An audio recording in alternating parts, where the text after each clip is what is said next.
The rain was falling so hard that Juliet Vaughn couldn't see 3 feet in front of her as she stood under the awning of the closed bookstore, shivering in her soaked waitress uniform and wondering if this was rock bottom, or if life had a few more surprises waiting to kick her while she was down. Her phone buzzed with another text from her landlord, the third that day, each one more threatening than the last about the rent she couldn't pay.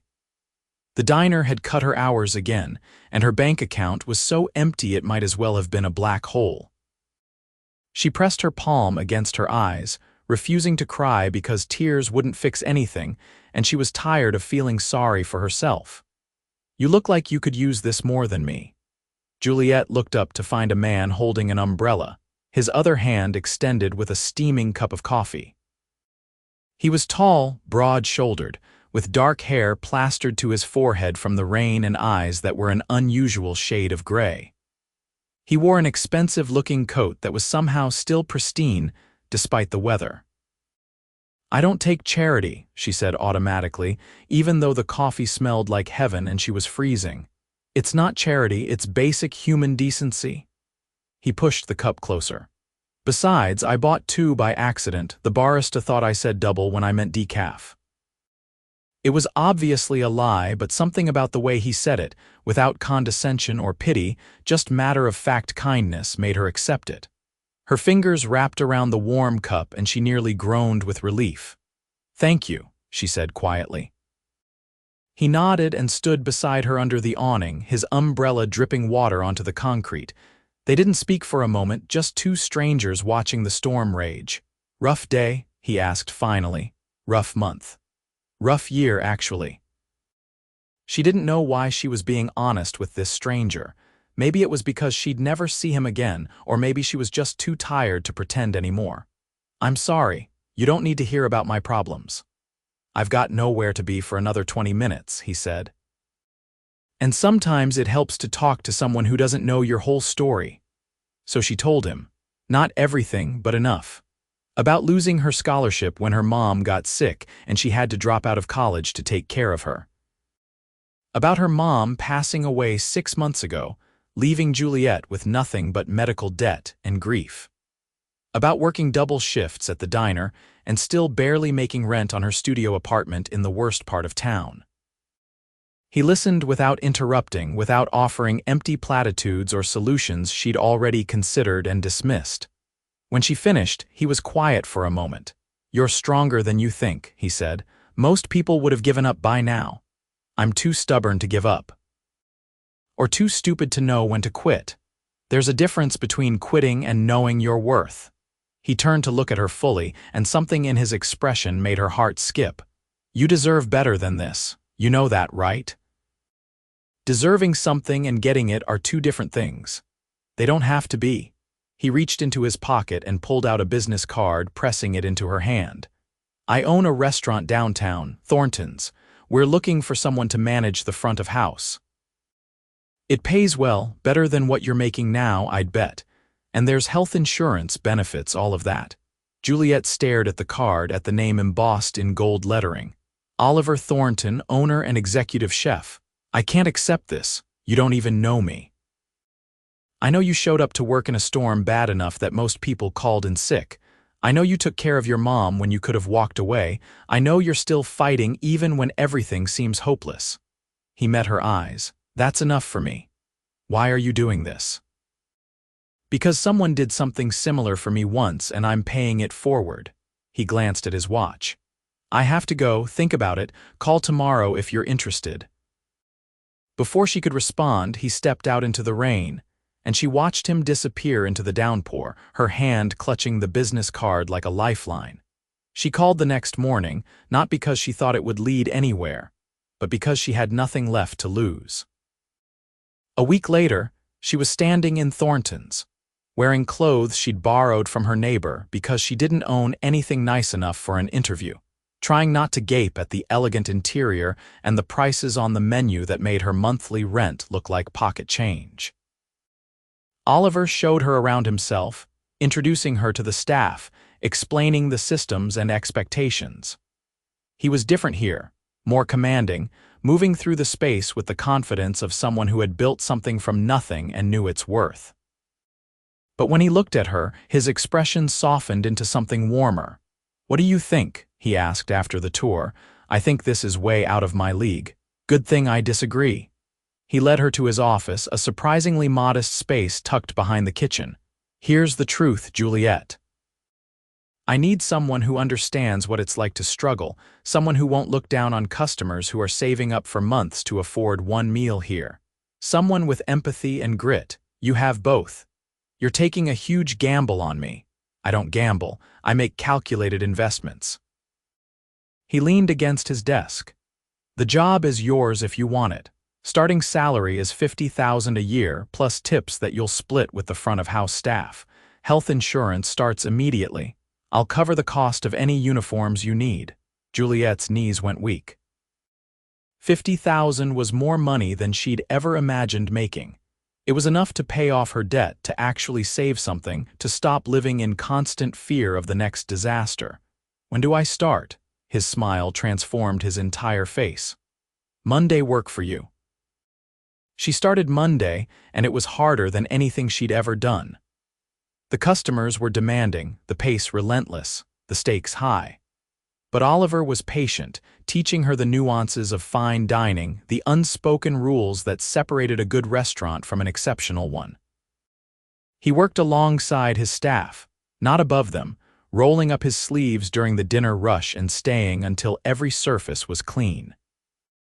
Juliet found herself watching him when she thought he wasn't looking, noticing the way he remembered every employee's name and asked about their families, the way he tasted every dish that left the kitchen with the focus of an artist perfecting his craft. There was something magnetic about his dedication, his refusal to compromise on quality or integrity.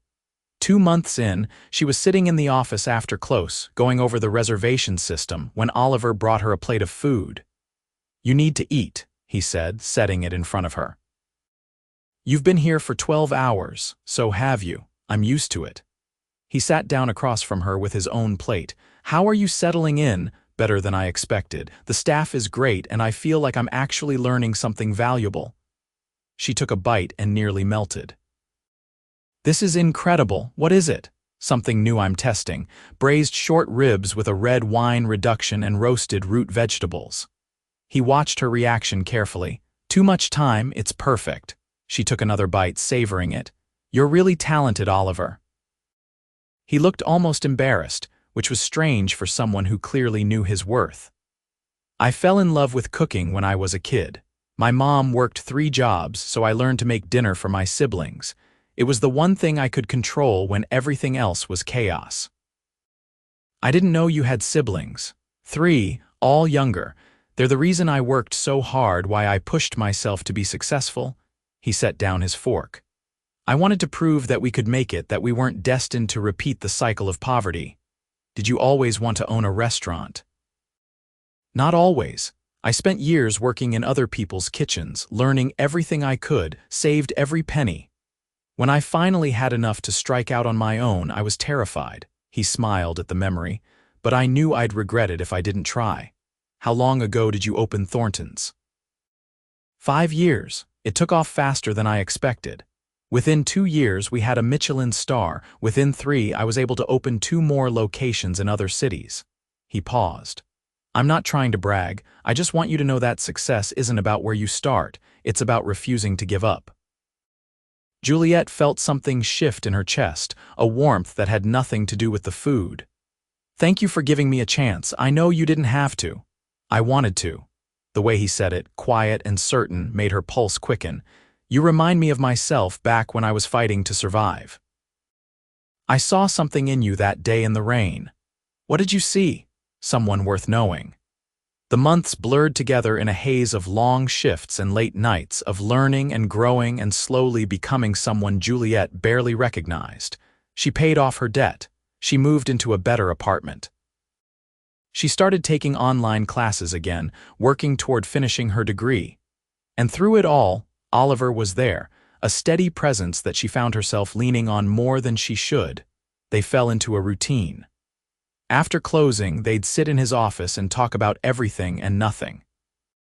He told her about growing up poor in Philadelphia, about his siblings who were all doing well now because he'd made sure they had opportunities he never did.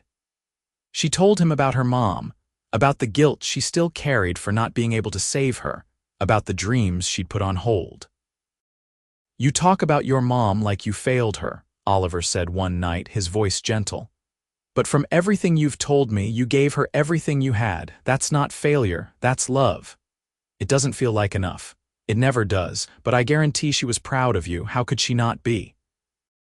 He reached across the desk and covered her hand with his, and the touch sent electricity up her arm. "You're one of the strongest people I've ever met, Juliet." She looked at their hands, at the way his dwarfed hers, rough from years of kitchen work.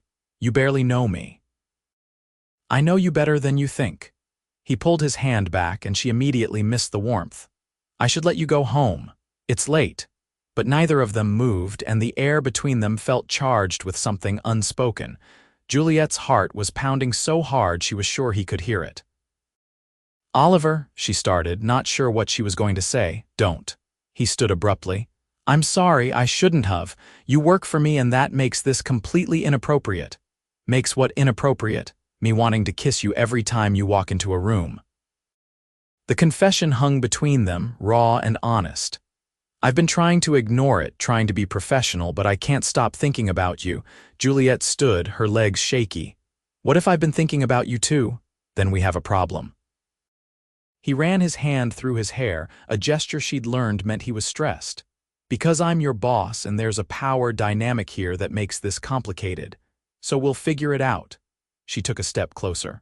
"I'm not some naive kid, Oliver. I'm a grown woman who knows what she wants." "And what do you want? You?" He closed the distance between them in 2 strides, his hand cupping her face as he kissed her with an intensity that stole her breath. She melted into him, her hands gripping his shirt, every nerve ending alive with sensation. It felt like coming home and jumping off a cliff at the same time. When they finally broke apart, he rested his forehead against hers. "We should probably talk about this." "Probably," she agreed, but she kissed him again instead. They talked eventually, sitting on the floor of his office like teenagers, working through the logistics and the potential complications. Oliver insisted on full transparency with the staff, on making sure no one could accuse him of favoritism or her of sleeping her way into her position. Juliet agreed, grateful for his integrity even as part of her wanted to keep this thing between them private and precious. "I need you to understand something," he said, his thumb tracing circles on the back of her hand. "I don't do casual. If we're doing this, I'm all in." "I need to know you are too." "I'm terrified," she admitted. "Everything good in my life has been ripped away. I'm scared that this will be too. I can't promise that nothing bad will ever happen, but I can promise that I'll fight for this for us with everything I have." He kissed her knuckles. "You're not alone anymore, Juliet. You don't have to carry everything by yourself." She believed him, and that scared her almost as much as it comforted her. Dating Oliver was like nothing she'd experienced before. He was thoughtful and attentive, remembering small details she mentioned in passing and surprising her with gestures that made her heart ache. He brought her coffee every morning, made exactly how she liked it. He left notes in her locker at work, silly things that made her smile during the dinner rush. He introduced her to his siblings, and she loved them immediately, understanding exactly why Oliver had fought so hard for them, but it wasn't perfect. They fought sometimes, both of them stubborn and used to doing things alone. She hated when he worked himself to exhaustion, and he hated when she refused to accept help. They learned to navigate each other's rough edges, to communicate instead of shutting down, to choose each other even when it was hard. 6 months into their relationship, Oliver sat her down with an expression that made her stomach drop. "I need to tell you something," he said. "And I should have told you sooner, but I was worried about how you'd react. You're scaring me. I'm not just the owner of Thornton's. I own 30 restaurants across the country. I have investments in real estate, in tech startups, in a dozen other ventures. My net worth is somewhere around $200 million. Juliet stared at him, unable to process the numbers. You're a millionaire, many times over. He looked almost apologetic. I didn't tell you because I wanted you to know me as just Oliver, not as some rich guy who could solve all your problems with money. But we're serious now, and you deserve to know the truth. 200 million, she repeated, her mind reeling. That's insane. It's a responsibility. And a privilege that I try not to take for granted. He reached for her hand. Does it change things? I don't know, she said honestly. It's a lot to process. Take your time, I'm not going anywhere. She thought about it for days, trying to reconcile the man she knew with this new information. Oliver was still Oliver, still the guy who worked the line during rush and remembered every server's birthday. But now there was this whole other dimension to him, a level of success and wealth that she couldn't fully comprehend. I'm worried, she told him finally, when they were curled up on his couch watching a movie neither of them was paying attention to. That I'm not enough for your world. My world is better because you're in it. He tilted her chin up so she had to meet his eyes. I don't want someone who fits into high society or knows which fork to use at a state dinner. I want you, exactly as you are. People are going to think I'm a gold digger. Let them think whatever they want, I know the truth and so do you. He kissed her softly. Besides, you're the one doing me a favor. I was lonely before you, Juliet. I had success but no one to share it with. You changed that. You weren't lonely. You have your siblings, your friends. It's not the same. They love me, but they also see me as the guy who fixes things, who has all the answers. You see me as just a man, flawed and imperfect and trying his best. He pulled her closer. That's worth more than any amount of money. She kissed him then, pouring all her feelings into it, and let herself believe that maybe, just maybe, this could work. A year into their relationship, Oliver started talking about the future, about opening a restaurant together with her as his partner in every sense of the word. About traveling, about building a life that was theirs, not his or hers, but truly shared. What if it doesn't work out? She asked one night, the old fear raising its head. What if we try this and it falls apart and we lose everything? Then we lose everything together. He was serious, his gray eyes steady on hers. But I don't think that's going to happen. I think we're going to build something amazing. You're so certain. I'm certain about you, about us. I've never been more sure of anything in my life. He got down on one knee and Juliet's heart stopped. I had this whole elaborate plan, but I can't wait anymore. Juliet Vaughn, will you marry me? The ring was beautiful, a simple diamond that caught the light and sparkled like captured starlight. But Juliet barely saw it, too focused on Oliver's face, on the vulnerability and hope in his expression. Yes, she breathed. Yes, of course, yes. He slid the ring onto her finger and stood, lifting her off her feet and spinning her around. She laughed, giddy and overwhelmed and so incredibly happy it almost hurt. They got married 6 months later in a small ceremony with just family and close friends. Oliver's siblings were there, teasing him relentlessly about finally settling down. Juliet's best friend from high school flew in, crying through the entire ceremony. And when Oliver said his vows, promising to love her through every storm, to be her shelter and her partner, Juliet knew with absolute certainty that she'd made the right choice. The restaurant they opened together was called Juliet's, and it was her dream made real. Not fine dining like Thornton's, but a neighborhood place where people could afford to celebrate special occasions, where families could gather and feel welcomed. Oliver handled the kitchen, creating a menu that was elevated but approachable, while Juliet ran the front of house with the same empathy and dedication that had made her exceptional at Thornton's. It was a massive success, exceeding even Oliver's expectations. But more than that, it was theirs, built together from the ground up, every decision a collaboration. 2 years into their marriage, Juliet was going through her old things when she found the business card Oliver had given her that rainy day. It was worn and faded, but she remembered the moment perfectly, the desperate hope she'd felt holding it. "What's that?" Oliver asked, coming up behind her and wrapping his arms around her waist. "The business card you gave me. I was thinking about that day, about how lost I was." She leaned back against him. I told you then that you'd move on, remember? After you helped me, I said you'd forget all about the sad waitress in the rain. You said a lot of things that day. That was definitely one of them. I was so sure you'd move on. That this was just a momentary kindness and you'd go back to your life and never think of me again. She turned in his arms. I was wrong. Very wrong. He kissed her forehead. I knew from the moment I saw you that you were going to change my life. I didn't know how yet, but I knew. That's impossible. True anyway. His hand moved to rest on her stomach where their first child was growing. You gave me everything, Juliet. A partner, a future, a reason to build something beyond just success. I could never move on from you because you're my everything. She kissed him, soft and sweet, marveling at how far they'd come from that rainy day. I love you. I love you too. Always have, always will. When their daughter was born 8 months later, they named her Hope, because that's what Oliver had given Juliet on the worst day of her life. Hope that things could get better, that she deserved more, that love was possible even when everything seemed hopeless. Life wasn't perfect. They still fought sometimes, still struggled with balancing work and family, still had days where everything felt overwhelming. But they faced it together. Two people who had found each other in a storm and decided to build a shelter strong enough to weather anything. On their 5th anniversary, Juliet stood in the kitchen of their home, watching Oliver teach Hope how to crack eggs for pancakes. Their son, James, was in his high chair, making a mess of his breakfast and laughing at his own antics.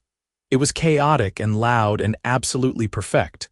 "What are you thinking about?" Oliver asked, catching her watching them. "That day in the rain, how sure I was that you'd move on." He came over to her, leaving Hope to do the eggs herself under his watchful eye from across the room. "I told you then that you deserved better. I meant it. You gave me better. You gave me everything." She wrapped her arms around his neck. "Thank you for not moving on. Thank you for letting me stay." He kissed her, deep and thorough, the kind of kiss that still made her knees weak after all these years. "You're stuck with me forever, Mrs. Thornton. Promise, promise." And he kept that promise every single day for the rest of their lives. Because Oliver Thornton had never been the kind of man who moved on from something real, and Juliet Vaughn had been the realest thing he'd ever found. Together, they built an empire not of restaurants or wealth, but of love and family, and the kind of happiness that only comes from choosing each other, over and over again, through every storm and every sunny day. Their story wasn't the one Juliet had predicted that rainy afternoon, certain that a millionaire couldn't possibly care about someone like her. It was better, richer, more beautiful than anything she could have imagined, because Oliver hadn't moved on. He'd moved forward with her into a future they created together. And in the end, that made all the difference. Years later, when Hope and James asked how their parents met, Juliet would tell them about the rain, the coffee, the business card that changed everything. And Oliver would add that sometimes, the best decisions you ever make happen in moments when you choose kindness over convenience, connection over indifference. "Your mom thought I'd forget about her," he'd say, pulling Juliet close. "But the truth is, from that very first day, I knew I'd found something worth holding on to, and I've never let go." "And you never will," Juliet would add, smiling up at him with all the love in her heart. "Never," he'd agree, sealing the promise with a kiss. Because some people, some moments, some connections are simply unforgettable. And Oliver and Juliet's love was exactly that, a testament to the power of seeing someone not for where they are, but for who they could become with a little faith, a lot of work, and someone who refuses to give up on them. They built their happily ever after one day at a time, one choice at a time, proving that the best love stories aren't about perfection. They're about two imperfect people who refuse to give up on each other, no matter what.